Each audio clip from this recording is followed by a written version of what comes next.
Mateus 28, 19 está escrito assim, ó. Opa, calma aí. Portanto, ide, ensinai todas as nações, batizando-as em nome do Pai, do Filho e do Espírito Santo. Não teria lógica se é a mesma pessoa dá ordem para batizar em nome de três. Uma coisa lógica, irmãos. E a Bíblia, muitas vezes, a gente precisa interpretá-la com a lógica gramatical, inclusive, né? Então aqui, para mim, é muito claro a ordem de Jesus dizendo que teria que ser batizado em nome do Pai, do Filho e do Espírito Santo. Uma pergunta: Pai é nome? Filho é nome? Espírito é nome? Não é, né? Nome próprio. Então por que é usado esse termo? Em nome do Pai, em nome do Filho, em nome do Espírito Santo. É sob a autoridade do Pai, sob a autoridade do Filho, sob a autoridade do Espírito Santo. Porque lá mais para frente, deixa eu ver se eu lembro aqui, acho que é Colossenses, que Paulo vai falar, tudo o que fazei em nome de Jesus. Não tem esse texto? Vocês lembram dele? Não. É que eu não vou lembrar exatamente aqui, eu acho que depois eu procuro. Vocês me cobrando, tá? Eu procuro e coloco lá no grupo lá. Enfim, mas tem, eu estou afirmando e o texto é assim mesmo. Tudo que vocês vão fazer, façam em nome de Cristo. Ou é Colossenses, ou é Filipenses, mas...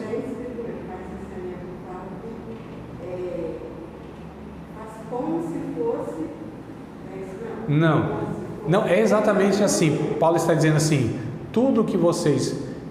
forem fazer, façam em nome de Jesus, né?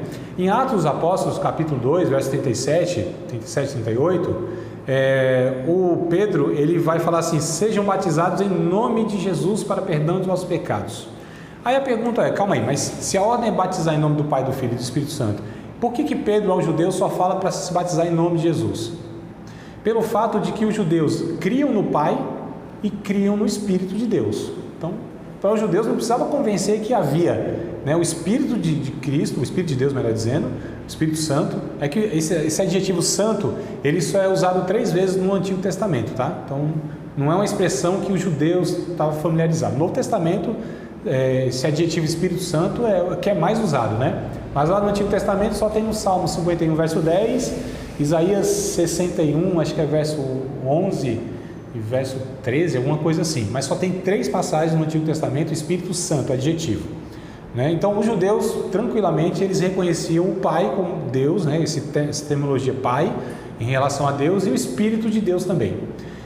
Eles precisariam acreditar na autoridade e na pessoa divina do Filho. É por isso que falou, vocês têm que ser batizados em nome de Jesus para perdão dos nossos pecados. Tranquilo, só para a gente entender o porquê dos textos, né? Mas Paulo, ele vai falar, tudo que fazer em nome de Jesus Cristo, ou seja, sob a autoridade de Jesus. Então não é nome de terminologia como a gente usa aqui, mas é sob a autoridade do Pai, sob a autoridade do Filho e sob a autoridade do Espírito Santo. É o batismo que a gente usa nas igrejas cristãs de fé evangélica, né?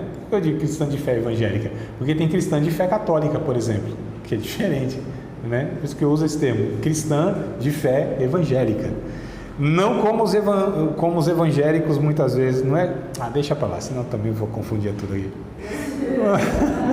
Não, porque a gente fala de igreja evangélica hoje, é uma mistureba muito grande, né, irmão? Fé evangélica, meio gospel, nossa. Então, tentar aqui ficar nos termos mais coesos, né?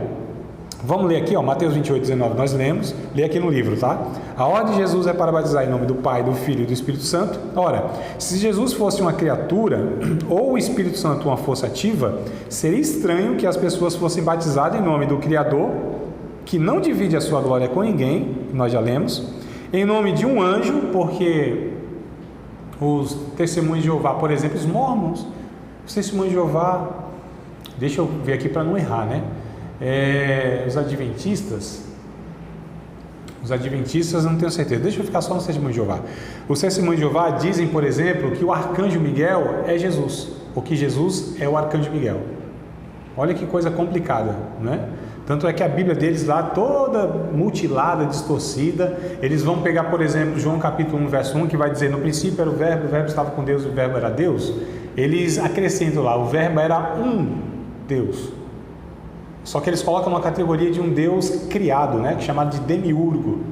Então, olha que confusão que os caras vão precisar fazer, inclusive mudar o texto bíblico só para dar apoio à crença deles, né? Então, se Jesus é um anjo ou uma força ativa, aliás, que necessidade há de batizar alguém em nome de uma força? Tá vendo como não tem nexo, não tem lógica, né? Essas declarações. Tudo isso só faz sentido se Jesus e o Espírito Santo forem Deus, assim como o Pai. Então é por isso que a gente tem aqui o 28 e 19 de Mateus, né, no entendimento que aqui está a Trindade, porque a ordem é batizar em nome do Pai, do Filho e do Espírito Santo, tá? Lucas 3 e 22, Lucas capítulo 3, verso 22, no batismo do Filho, né? Lá estão o Espírito Santo e o Pai, como sempre inseparáveis. Essa é uma das razões pelas quais o batismo cristão deve ser ministrado em nome das três pessoas. Então, vocês conhecem a história, acredito eu, quando Jesus é batizado por João o Batista, por isso que é chamado de João o Batista, porque batizava, né? Não é que era o sobrenome dele, né? João Batista da Silva, tá? Não. Não. Né? É que a gente fala João Batista, né? João Batista, né? José Batista, Manuel Batista, é o sobrenome. Hoje os sobrenomes, eles têm outras conotações, né? Mas, por exemplo, Maria Madalena. Por que era Maria Madalena? Porque ela era da cidade de Magdala, né? Tanto é que algumas tradições está Maria de Magdala, né? João Oliveira, porque ele cultivava a oliveira. Então você tem Judas de Iscariotes, porque era da cidade lá de Cariotes, né? Então não era sobrenome, passou a ser sobrenome como nós temos hoje por conta, mas as pessoas eram chamadas assim porque Barrabás, filho do Rabi, né? Bajonas, filho de Jonas, Pedro Bajonas, porque é filho de Jonas. Então não é que era um sobrenome como nós temos hoje, é uma designação. Então João o Batista, o que batizava, o texto vai dizer, né? João porque batizava, então era João o Batista. É o que designava José o carpinteiro, o ofício dele, né? Então a gente percebe na Bíblia essas questões. Mesmo da Sunamita, né? Também, que era da cidade de Sunem. E não era propriamente o nome dela, né? Não era. A Bíblia não cita o nome dela. A Sunamita, quer dizer, a mulher que era da cidade de Sunem. Né? Então, a Sunamita. E tantos outros aí que a gente poderia aqui trazer só para exemplificar isso, né? Olha, tá vendo? Passou a ser nome, não tem problema, né? Não tem. Tanto é que tem. O nome hoje, né, é Sulamita. Sulamita. Sulamita. Que a Bíblia fala é Sunamita. É que é de Sunem. Mas essa não é de lá no passado de Eliseu, né? Sim. Não é a Sulamita. Não é a mesma do Cantar do Salomão lá. Ele não pode confundir as mulheres, senão dá briga. É um perigo confundir. Então, vamos lá, irmão. 3 e 22 de Lucas, ó. Vou ler o 21 também, tá? Para dar mais sentido. E aconteceu que, como todo o povo se batizava, sendo batizado também Jesus, orando ele, o céu se abriu, e o Espírito Santo desceu sobre ele em forma corpórea, como uma pomba. E ouviu-se uma voz do céu que dizia: Tu és meu filho amado, em quem me tenho comprazido.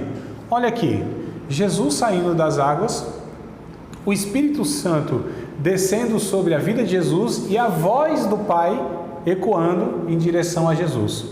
Olha aqui as três pessoas da Trindade, né, em uma única passagem, como também nós lemos em Mateus 28 e 19. Bora lá, João capítulo de número 14, verso 26, João 14 e 26. Eu vou deixar a cargo de vocês, a curiosidade de vocês, o interesse de vocês, tá certo? Se vocês quiserem se aprofundar e ter de fato mais textos bíblicos a respeito da Trindade, vocês, se fizerem uma leitura simples, eu não estou falando nem de um estudo, pesquisar e tudo mais, uma leitura simples, dos capítulos 14, 15, 16 e 17 de João.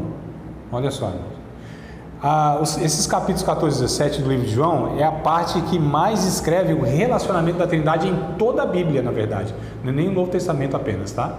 Então olha só a importância que tem esse trecho aqui, dos capítulos 14 ao 17, leitura simples, irmãos, 5 minutos, vocês leem 4 capítulos, eu acho, 5 minutinhos, né? Então esses capítulos 14 ao 17, em toda a Bíblia, é o trecho onde mais descreve a relação da Trindade. Aqui vocês vão verem, né, essa questão do Pai, o Filho e o Espírito Santo, nesses 4 capítulos. Então leiam, façam uma leitura assim, simples, mas prestando muita atenção, né, nos termos, quando aparece o Pai, quando aparece o Filho, o Espírito Santo, e muitas vezes um dialogando com o outro. Então aí não tem como ser uma pessoa, né, eu sei que tem uns doidos aí que falam consigo mesmo, mas não é o caso de Jesus. Capítulo 17, por exemplo, Jesus orando ao Pai, fazendo aquela oração intercessória pelos seus discípulos, né? Capítulo 14, verso 26, que nós vamos ler agora, Jesus dizendo que o Espírito Santo seria enviado para executar ou para aplicar a obra dele na vida dos discípulos, né? Então, ó, capítulo 14, verso de número 26. Mas aquele Consolador, Jesus falando, isso aqui é Jesus falando, né? Mas aquele Consolador, o Espírito Santo, olha, aquele Consolador, o Espírito Santo, que o Pai enviará em meu nome, vos ensinará todas as coisas e vos fará lembrar de tudo quanto vos tenho dito. Então, o termo, inclusive, aqui no verso 16, irmãos, ó, tá vendo que aqui apareceu o termo Consolador, né? Isso é um adjetivo para o Espírito Santo também, tá? A palavra aqui no original, na língua grega, é parakletos. É traduzido por consolador, advogado, aquele que é colocado ao lado do outro para ajudá-lo, para ter um conceito mais, né, abrangente. Então, Consolador, o Espírito Santo é chamado de Consolador. Ele recebe muitos adjetivos, como dia Santo, Espírito de Cristo, Espírito Consolador, Espírito de Deus, Espírito de poder. Então, tem vários adjetivos do Espírito, tá? O verso 16, ó, o capítulo 14, verso 16, diz assim: E eu rogarei ao Pai, e Ele vos dará outro Consolador, para que fique convosco para sempre. Olha que coisa interessante. Ele vos dará outro Consolador. Lembra que a gente pegou no Antigo Testamento os termos originais lá para distinguir o termo único, né, de único, errad e ahid? Aqui também no original vale a pena a gente pegar o termo original aqui, porque ele também vai nos revelar, vai nos iluminar a respeito dessa questão. Quando Jesus diz assim, ó, Ele vos enviará o Pai, ó, o Pai vos... Percebe como já estamos 3 aqui de novo? O Pai, Jesus falando, o Pai enviará outro Consolador, porque Jesus era um Consolador, tanto é que no texto a gente vê que os discípulos ficam tristes porque Jesus vai embora. Foi, e agora, não vão ficar desamparados? Falei, não, o Pai vai enviar outro Consolador. Essa palavra outro não é héteros. A palavra héteros é outro, né, de uma natureza diferente, ou de melhor dizendo, de uma espécie, natureza, de uma espécie diferente, tá? Então, outro, né, que é héteros. A palavra usada aqui para outro é allos, A-L-L-O-S, allos. Outro da mesma natureza, outro da mesma espécie. Então, o que Jesus está dizendo? O Pai enviará outro Consolador da mesma natureza, da minha natureza, da mesma natureza minha, e a natureza de Jesus é a mesma natureza do Pai. Então, portanto, o Espírito Santo também é Deus. Percebe como a gente vai pegando aqui? Não tem jeito, se falar de um, fala de outro, né? Quando aborda um, o outro está de alguma maneira lá, né? Explícito ou implicitamente, porque os três não se separam jamais, não há uma separação de Deus. Deus é um só, é uma unidade composta. Não tem como você separar um do outro. É impossível isso, né? É a pergunta que me fazem. E no céu, quem que a gente vai ver? Deus. Tá, mas a gente vai olhar assim para Jesus, barbudo, cabeludo, para o Pai, né, o velhão, cabelo brancão, ou para o Espírito Santo meio voando assim? Sabe quando a roupa está meio, o fantasma assim voando, né? A saia rasgada assim. Então, a gente vai ver Deus, eles são tão harmônicos que não tem como a gente fazer essa distinção. A gente vai ver Deus na sua plenitude. Lembra que eu li para vocês João capítulo 8, verso 48, se não me falha a memória, que o texto vai dizer assim, Jesus dizendo, eu vim e saí de Deus. Eu fiz até esse gesto aqui, ó, né, para exemplificar. Eu saí. Por quê? Eles são um só como Deus, tão harmônicos e perfeitos. É difícil a gente imaginar um ser, ou melhor, 2 ou 3 pessoas que sejam tão harmônicas e perfeitas que não haja distinção, embora sejam diferentes, pessoas distintas, mas não haja distinção entre elas. É impossível. Nem gêmeos a gente consegue fazer, gêmeos da mesma placenta, né? Pode ter a lata, a face, ou fisionomia igual, sempre tem alguma coisinha, mas pode ser assim, siameses mesmo, negócio, né? Mas tem um temperamento diferente, tem um gosto diferente, tem algo que distingue essa pessoa, né?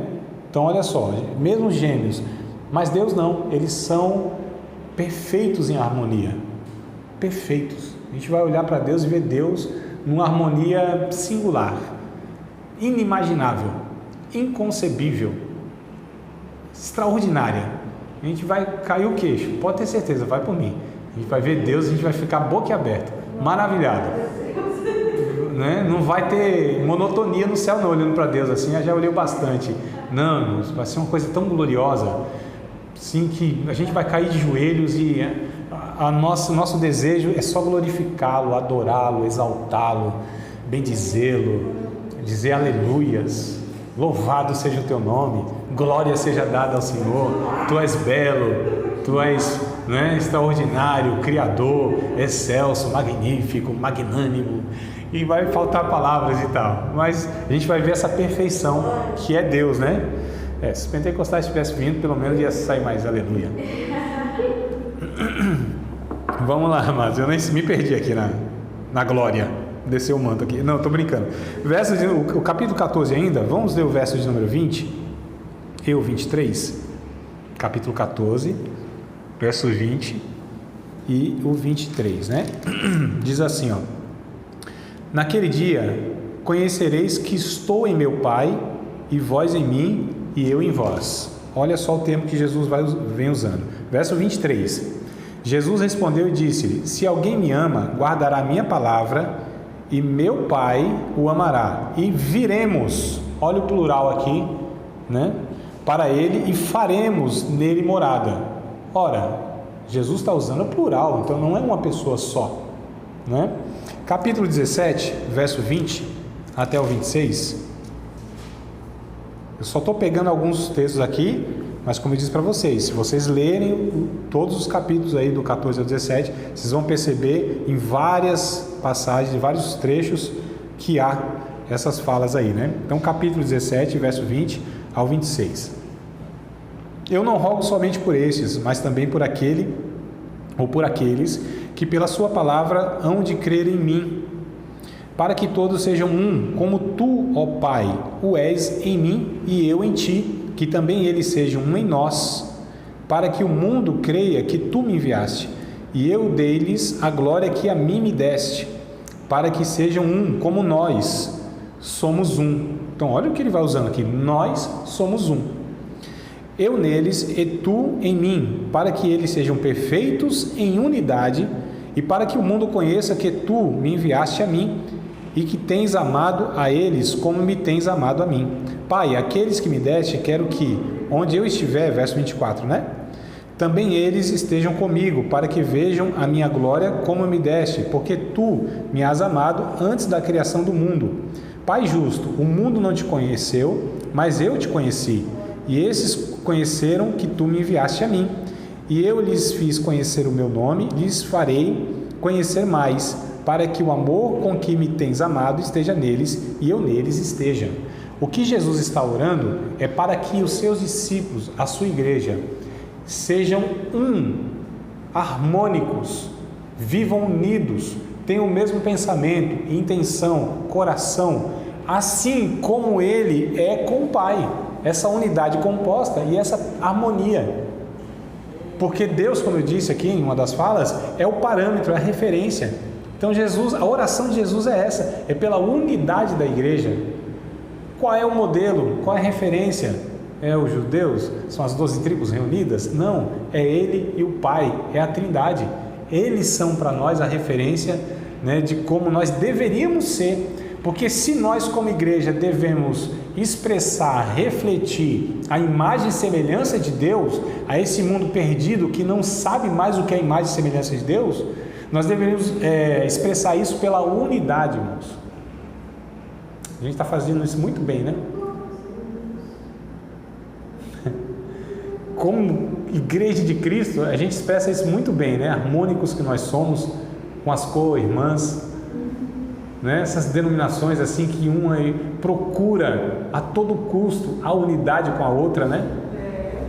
Então vocês percebem, amados, como nós temos falhado e como é importante nós entendermos a Trindade, porque é isso que Deus quer da gente, como Ele é, que nós também sejamos um corpo, né? Existe a diversidade na unidade, não é a uniformidade, mas é a unidade na diversidade.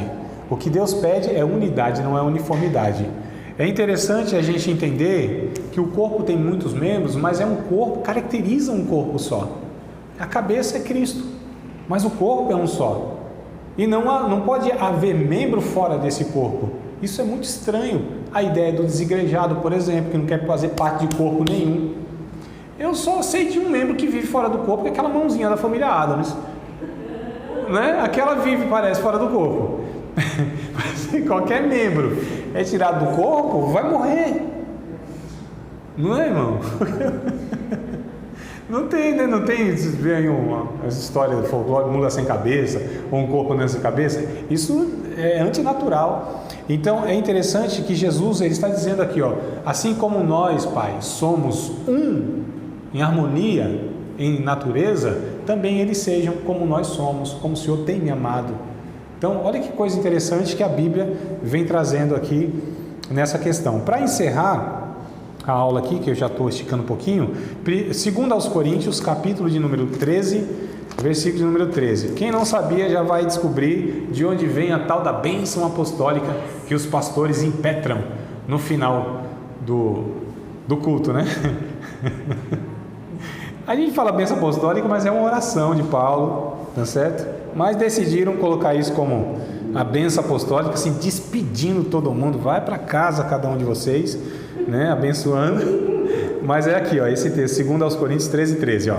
A graça do Senhor Jesus Cristo e o amor de Deus e a comunhão do Espírito seja com vós todos. Amém. É o que está escrito? Não, é o amém que está escrito aqui, mano. Eu não estou mandando ninguém embora, não. Tá vendo? Vocês já queriam ir embora, né? Já estão viciados. Ouviu amém, já querem ir embora. Calma. Outra fórmula trinitária, eu estou lendo aqui a parte D da página 103, tá? Outra fórmula trinitária, onde aparece o Filho em primeiro lugar, com a sua graça, né, ou benignidade imerecida. Depois o Pai com o seu amor. E finalmente o Espírito Santo com a comunhão ou a participação que dele procede. Então, olha só, até, né, aqui nesse texto que a gente usa para abençoar os irmãos, eu falei brincando, mas o desejo de que os irmãos saiam abençoados daquela reunião, né? A gente vê aqui o Pai, o Filho e o Espírito Santo. A graça manifesta pelo Filho, o amor expresso pelo Pai e a comunhão que procede do Espírito Santo, que é aquele que aglutina a Trindade em nós, porque é o Espírito Santo que habita em nós, literalmente. Eu pensei que vocês iam falar glória a Deus, Brasil. Não é possível, irmão. A gente tem uma notícia que Deus literalmente mora em nós. Não é? Tá vendo como a gente tá meio assim, às vezes, não tem a noção do que está acontecendo, né? Deus, isso é um privilégio, uma prerrogativa que não tinha no Antigo Testamento, por exemplo, o povo de Deus. Era a vida de uma meia dúzia lá, profeta, sacerdote, e reis, sacerdote, profeta, né? Todos aqueles que professam Cristo, todos aqueles que nasceram de novo, são literalmente a habitação do mesmo Espírito. Então o Espírito Santo é quem aglutina, é por isso que nós somos habitados por Deus. Fala, mas Jesus não mora em mim. o Pai não mora em mim. Não, se o Espírito Santo mora em mim, é a mesma coisa do que o Pai e o Filho. É Deus da mesma forma. Olha só que coisa linda. E Ele foi nos dado, como nós lemos em Efésios, como a garantia da nossa herança, de que nós iremos habitar eternamente com Deus, porque isso já é uma realidade. A Trindade, por meio do Espírito Santo, habita, mora em minha vida. É o selo que eu tenho na minha vida, né, irmão? É o sinal de propriedade. Eu sou de Deus, porque Ele habita em mim. Ele me selou com essa garantia. Olha que coisa interessante. E aí, para dar uma finalizada aqui, 1 Pedro, capítulo de número 1, verso 1 e 2, e eu encerro a aula com a leitura desse texto, tá? 1 Pedro, capítulo de número 1, versículos de número... só o 2, não precisa nenhum não, só o 2. 1 Pedro, capítulo 1, versículos de número 2. Eleito segundo a presciência de Deus Pai, em santificação do Espírito para obediência e aspersão do sangue de Jesus Cristo, graça e paz vos sejam multiplicadas. Novamente aqui, já quero ir embora também, ó. Não deixou ir lá na bênção apostólica agora, né? Ai, meu Deus. Então a gente novamente percebe aqui, irmãos, olha, o ensino da realidade da Trindade, no mesmo versículo, na mesma passagem, diversos autores, a gente está falando de Paulo, a gente está falando de Pedro, a gente está falando de João, né? Diversos autores ensinando a mesma coisa, o conceito de Trindade, que são 3 pessoas distintas, todas elas iguais na natureza, nos atributos que elas têm, tá? Eu só falei de alguns, li com vocês alguns versículos, mas eu gostaria que vocês aí, ó, na página 103, vou encerrar aqui, então não vou dar continuidade, tá? Tem aí o ponto F, né? Outros versículos. Todos esses versículos também vão falar de alguma maneira da Trindade. Então, para que vocês tenham mais textos bíblicos, leiam, chegando em casa agora à noite, ou sei lá, até antes da próxima aula, leiam, tá? Só para reforçar, façam isso aí, leiam. Só leia esse pedacinho mesmo do F aqui, ó.